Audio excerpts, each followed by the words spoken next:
And welcome back. And we are moving into our final conversation for today as we talk about setting up your own personal monthly budget.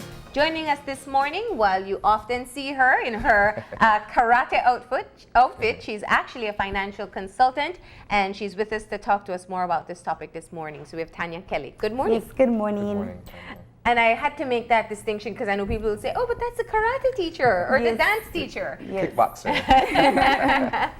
It's funny because, wherever I go, that's how people know me. Mm-hmm. But my career is actually, a financial consultant. That's right. And it's something I enjoy. It's not an easy job because budgeting is not as easy as it seems. Yeah. Subsequently, I tell a lot of people, in the beginning, it's like dieting. People want to lose weight. It's not an easy job. Yeah. But at the same time, you start and you crash. Mm-hmm. It's the same thing with budgeting. We have a lot of people that have, an idea of what budgeting is, and they start so strong, but in the middle of it, they just crash. Mm-hmm. So we're going to attempt to have to work out a budget this morning, right? Mm-hmm. And in fact, you do this with people as a part of your work. Yes. What is the first question that you ask them, or ask them to ask themselves? Well, the first thing you have to do is like anybody who's an alcoholic. Mm-hmm. You have to accept that you have a problem. So, and that is really hard, to come to that acceptance that I have a problem financially. I can't meet my bills. And, I'm overspending. I don't see my money. Mm-hmm. So with you realizing that and looking for help, meaning, a financial consultant, then when that individual reached to me, then my first thing is, are you willing to allow me, to know your financial situation? Because if you don't have that trust, you're not going to reveal the right, the actual monthly payment that you get, or the monthly loans. Subsequently, that trust have to be there. That you have to be able to trust that individual to know that he or she is not going to take that information to somebody else. That is so important. You're right. And I think for me, a follow-up question to that is, what is the difference between trying to do this process on your own versus seeking out professional help? Well, for somebody who do not have the knowledge, because, I might have a master's degree in finance, then you don't have that degree. Subsequently, you don't have that knowledge. You have an idea what a budget is. So it's just like going to the doctor. We have a lot of people that say, oh no, if I have, a little pain, I just take this little bush. Or, you don't know if that's actually for that. Yeah. You need to consult a doctor first. So it's the same thing with budgeting. You have to go to the person who have the knowledge first, and let that person, set you up, and then you follow up, and you keep, just like dieting. You take. I gather the most challenging part of it is sticking with what is prescribed as the course of action that you should take to get out of debt or to manage your finances properly, correct? Correct. Because, when you're used to eating out every day because you don't like to cook, you have to cook. You have to plan your meals. So that's really, you're sacrificing yourself. Yeah. But like I always tell people, at the end, your sacrifice will be worth it. Yeah. Like for me, when I lost 75 pounds, I had to sacrifice myself not to eat no pizza, no wings, no fries, for 6 months. And it was like, oh, can I get a piece? Can I get a wing? And then my husband would be looking at me and say, honey, the pizza is so good. And I'm like, no. So, and this is the same thing with budgeting. You see a blouse or you see a shoes or a purse. I'm like, no, next month, So you have to wear it out. You have to wait till you make that money first. Okay. So we have an example of a budget here. And one of the key things that you said is that it's important for you to disclose or to be honest with yourself about what you're making and what you're spending, right? Yes. And your budget has to be as close, as realistic as it is. Okay. So if like we have here, we will have a projected income, meaning that if you work hourly, it would be on and off. So you would not have an actual month. Yeah. Now, if you are employed at a place, with a company that pay you a salary every month, then you know what your salary is going to be for that month. Yeah. Now, in our country, at times we are paid bi-monthly, bi-weekly, weekly. So then you need to add that up. So you Okay. need to make that projection of Okay. saying, well, this month I'm going to make at least $2,500, or as I have here, and then, if you want to sell something, want to make an extra, then you add it up. Anything Yeah. that comes in need to be added up. Can't leave nothing out. All right. Yeah. So you have your total income that you are working with. Yes. All right.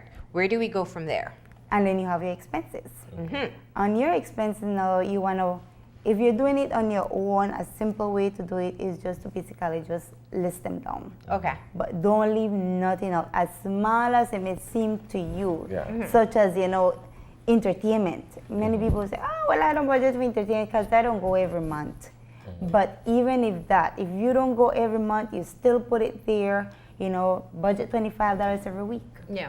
By the end of the month, you have $100. Then you can go to a nice place, have a dinner, or watch a movie. So nothing is least. I could imagine with entertainment, that's probably one of the areas that people lie to themselves a lot about. Yes. It's like, oh, I only spend about maybe $100 to the month. And then when you look at it, what you spend at the bar, or if you go out to a nightclub or wherever, you may be spending that every week. Yes. And But not realize it. it's oftentimes the biggest expense, but it goes understated. Yep. Well, that's Because- why you have to be honest about it. Yeah. Yeah. We often, after work, I'll go and take a couple of drinks with the guys. You don't add that into your budget, but it's coming out of your salary. So at the end of the day, it serves as a line item Yeah? that is a recurrent expense. Because when you're reaching your pocket, it's like, where did the $50 go? Yeah. Or even if you don't go out, if you pick up a bottle of rum or a bottle of wine and go home and have it, these are expenses that add up as well. Exactly. And not just that, but when you go to work, the kid didn't have no breakfast. We got to stop and get some tacos, or we need something to drink. So any little thing, you still want to keep it there. So you want to keep the line item there. So we start off with our expenses, right? A lot of people, especially this month, are struggling. We call it the MAGA season for a reason. And let's forgive everything from 2017, made bad financial choices. Now I know, this month, I know that I cannot meet all my expenses. What's your advice to people? Okay, for those who cannot meet their expenses, you have to prioritize. What is your priority? We have some, expenses that are due in the first of the month, some of them that are due on the ending of the month. So you start taking care of those that are more important to you, such as your mortgage, because you don't want to live on the street. Yeah. And then you have your utilities, water bill, electricity bill. Don't worry about phone bill because it's not important to you. But I know it's not important to me, but to people can't live without. Yeah, but it's one that you won't die. Exactly. So the first two would be mortgage or rent, if you're renting. And then perhaps you're like electricity and water. Yes, the utilities, definitely. So if you don't have cable for this month, you'll be okay. You'll be okay. You will survive. And then, with food. Food, yeah. Exactly. Food You bill. have to make sure that you cook. You got to plan your meals. You can't eat out. So A lot of times too, we don't look at necessarily curtailing expenses. We look at being able to meet the bills, but we don't necessarily look at areas where we could cut in terms of spending so that we can realize savings, for instance. Exactly. A lot of times people choose to purchase food on the go as opposed to cook a proper meal at home and then take the servings with you to work or to school or what have you. And even so, with food is a very, it's a good category that you can manipulate to your own way because before going to the store, you need to make that grocery list. Yeah. You just don't pick up and go to the store. Because if you pick up and go to the store, you end up picking up things that you don't need. Yeah. So what you need to do is make your grocery list. Make sure that you eat before you go to the store so that you will not be hungry when you get to the store. So those are things that can help. So you have to make sure that you do those little things to keep up with it. I think that falls under the category or the idea of home economics. I tried grocery shopping once when I was home alone for 2 weeks. And at the end of having bought all these items, I look at things that I know my daughter would need. I look at things that I would need. But then a lot of the rest were stuff that were inconsequential. Exactly. It didn't matter, you know, if I had it this week or next week or any at all. Yeah. But because we don't have a list, we just Yes. tend to pick things off the shelf and put it in the grocery basket. Exactly. And subsequently, you know, that's money you could have saved. That is And very then true. you see, and then you get to the store now, and then you go for a fruit cocktail, for example. Now you have the brand fruit cocktail, and then you have the replica. So now you would always pay more for the brand than the other one. Yeah. So now you're like, oh, well, this one, the brand, Yeah. because we want the brand. But it's the same, you know, Yeah. I mean, depending on what you're using it, but Yeah. it's the same. So Yeah, it depends what you're using it for, Yeah. but for the most part, you can get away with a generic Exactly. product. You know, I think that's such a, and you mentioned something that's important, which I find fascinating. The first time I read it, you shouldn't go grocery shopping when you're hungry that's right. because you buy more. Yeah. Yeah, And not just that, you also buy to eat. you know? yeah, yeah. So definitely you want, those are simple tips Yeah. that, you know, we should take into granted. And use And we a do. list. Yes. Another need a one of the list. things that I find interesting is that, as you mentioned earlier, priority. Yes. A majority of young people, for instance, who are on their first job fresh out of school, the priority seems to be, I need to get a vehicle. Yes. And then when you look at what the cost of purchasing the vehicle or paying the monthly obligation to that vehicle versus the quality of life otherwise, you find that while, yes, you're driving around in one of the latest Nice. vehicles, nicest vehicles, when you look at your expenses and how you're living, it may not necessarily be the best financial decision in terms of your income and your Yeah. state of affairs. How do you advise people in that situation? Well, see, that's the biggest problem right now is that we youths want to flash out. We Yeah. want to look good. And in this case, you want an ultimate model vehicle and you have a simple job that pays the most $3,000 a month. And now a vehicle, as you drive it out at a parking lot, It begins to the devalue. exactly, the value goes down, and then you are not taking into consideration fuel, Maintenance. maintenance, Insurance. insurance. Incidentals. So all of that, you know, right, and then it tells you, do I have the money for Yeah. that? Yeah. And like, oh no, you know, like having a mommy and child. daddy. You know, they Yeah. that's the first thing we tend to, you know, mommy and daddy. Yeah. But when it comes to that, mommy and daddy are not there. Because you're talking about big money then. Yeah. And mommy and daddy like, you know what, you better turn that back in. Yeah. So what I would suggest is that, you know, if you're looking at a vehicle, don't look for the ultimate model. Yeah.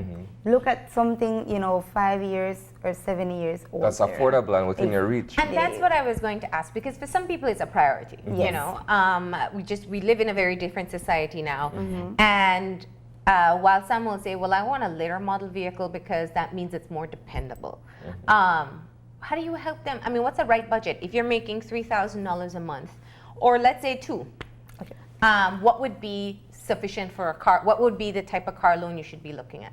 Because I know sometimes some people really overextend. They get the flashy vehicle. A lot of times they don't do their research. Yes. And it's a flood vehicle. It comes with more problems than they signed up for, but it looks great. Well, first, when you're buying a vehicle, you should get a mechanic to check that vehicle. Yeah. And then after you have checked the vehicle, you know, when I bought my vehicle, we only had a small vehicle. And it took me 5 years before I got my vehicle. And from day one, I knew I needed a car. I knew I wanted a vehicle, but I didn't have the money. And my advice to everybody, not just the youths, but everybody that's buying a vehicle, do not get a vehicle if you don't have the money. Get the money in first. When you buy your car, buy it cash. Why? Because if you get a loan, you're paying interest rates. So now I get a loan for $8,000. At the end of that maturity that I had finished paying that loan, I would have paid $10,000 plus. for something that would have then valued maybe half. And then what the you paid for resale it. value on the vehicle, That's- you yeah. can't get back the 10,000 plus. No, you won't get the 8. Yeah, you won't even get the 8. Yeah. I said you won't get the 8. Yeah. You may get like 4, depending on how long your loan Yeah. is for. So now, was it worth it to get the loan? No. So for that reason, if I want a vehicle and it would take me 5 years, then I would start saving. And every month, I'll put $200 towards it. 200. By the end of 5 years, you have $6,000. No, you can afford a 2008 Camry or even, something for that amount.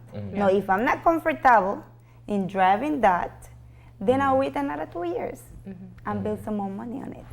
And then I'll be able to afford the vehicle that I want. Okay, so that's... go ahead. How do you separate what seems to be an ideal approach versus the reality of the situation? Because while I understand and respect fully what you're saying in terms of laying out a plan that works, most people say, I need a vehicle and I need it now. So that whole planning, scheduling of the money goes out the window because the person wants the latest vehicle now. Let me give you a scenario. Let's say I go to work at a time that the bus isn't running. I can't use the bike because there's rain. So I'm paying a taxi to move me around at maybe $200 a month. So I somehow I have an expense already for transport. And it's probably better that I spend that $200 on my own car rather than paying a taxi. So then you start putting in $200 towards your car. Okay. So there are some ways where you can be able to be more flexible with it. Definitely. Yeah. And the worst part is that people don't like to wait. In our society, And that's what I'm I saying. want it now, Yeah. and apart from that, that's the reason why many people crash when they're dieting, because they don't want to be realistic. But you have to. By the time you already study your situation and you already know that you're in a bad financial situation, then you need to start being realistic. Yeah. It's like right now for Christmas. How many people take vacations for Christmas? At what point in the year do they start planning for Christmas? No time. Until Christmas gets here, like, I need a loan for go. Yeah. Where are you gonna take a loan for go on vacation? I Yeah. mean, that don't make no sense. Yeah. But that don't make no sense for me who, I'm a financial advisor. While somebody who don't have no knowledge is like, I'm gonna have fun with my kids. But that's why financial people are weird people. And accountants, are not, approachable people either. Yeah. Why? Because we need to have every receipt and you can't be missing a penny. I classify accountants and people who deal in money as very, very frugal, is the word. They account for every 5 cents, whereas perhaps I'm a bit more spendthrift. Like I don't worry about the minutia of 5 cents change or whatsoever. I think maybe it's a man thing too, perhaps. I don't know. No. It's I'll tell you what it is. The reason why you don't worry about the penny and the 5 cents missing is because you're not in this situation. But if you were in this situation, then Every you'll be penny counts. picking up the pennies on the road. And that's what's happening right now. That people that are in this situation, they're saying, okay, where do I get? How do I pay my bills? Now, I have done this process before where you account for every single dollar, 5 cents spent. Yeah. It's a challenge. It takes a lot of dedication. If I stop and buy a bottle of water, I have to remember to account for that. But what it really does do, it gives you such a clear picture as to where your money is going. And then from there, making the decisions as to where you want it to go.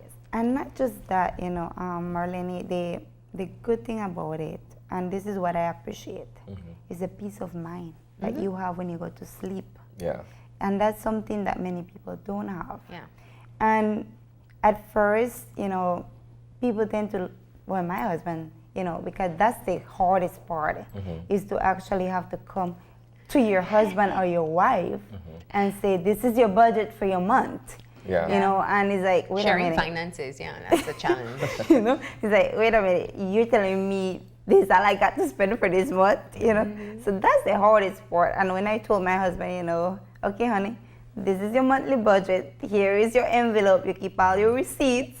And, you know, on the third week, I would pick it up, you know, and I would get your receipts. And, like, he was like, what is this? It's because it goes back to that idea that, you know what, we've worked hard, we've earned the money, so it's difficult for one to part with that finance and have someone else budget it accordingly. And not just that, Uh-huh. you know, the society. You're a male figure. You are supposed to be in charge of the money, not the females. So when you have your wife in charge of your finances, it's like, wait a minute, what's wrong with this picture? You know? I don't know. I find that many times it's the woman who's in charge of the finances. But I want to say this much though. You know, what we need to be able to address is the fact that we're living in a society where a lot of people are overextended with their finances. Yes, they are. Very much in debt. Even if they're making all their payments are going towards expenses. Yes. And there's not a lot of saving happening or investment happening. That's right. And we were talking before we came on air on our belief system and value system for money. And it's not easy come, easy go. No. There has to be investment for the future. When you retire at whatever age, how are you going to take care of yourself? If I lose my job, how am I going to take care of myself? If a fire, God forbid, burns down my house, how am I going to take care of myself? And not everybody has the mommy and daddy to go back to. That's right. And after a certain age, you shouldn't be going back to mommy and daddy. I agree. And, you know, that comes with responsibility. Yeah. And the budget, you know, is a tool that helps you to track your money, to see where your money goes. And it takes discipline, responsibility, and commitment. Yeah. So you have to make that conviction to yourself of saying, I will keep, you know, with this budget. Yeah. And I will live on this budget. And on the budget line, you need to add an emergency fund. Yes. It has to be aligned there, even if it's only $5 a week that you put there, or $100 what they'll pay, or $50 or $25, whatever it is. It must be aligned there, because at that point you might not have the need for it. But like you said, if you're out of your job for 6 months, you have the emergency fund that you had created that you can go to. Yeah. And apart from that, you know, if you have children get sick, you need to take them to the hospital. So that's something that you have to. And they say that your emergency fund must be at least 6 months.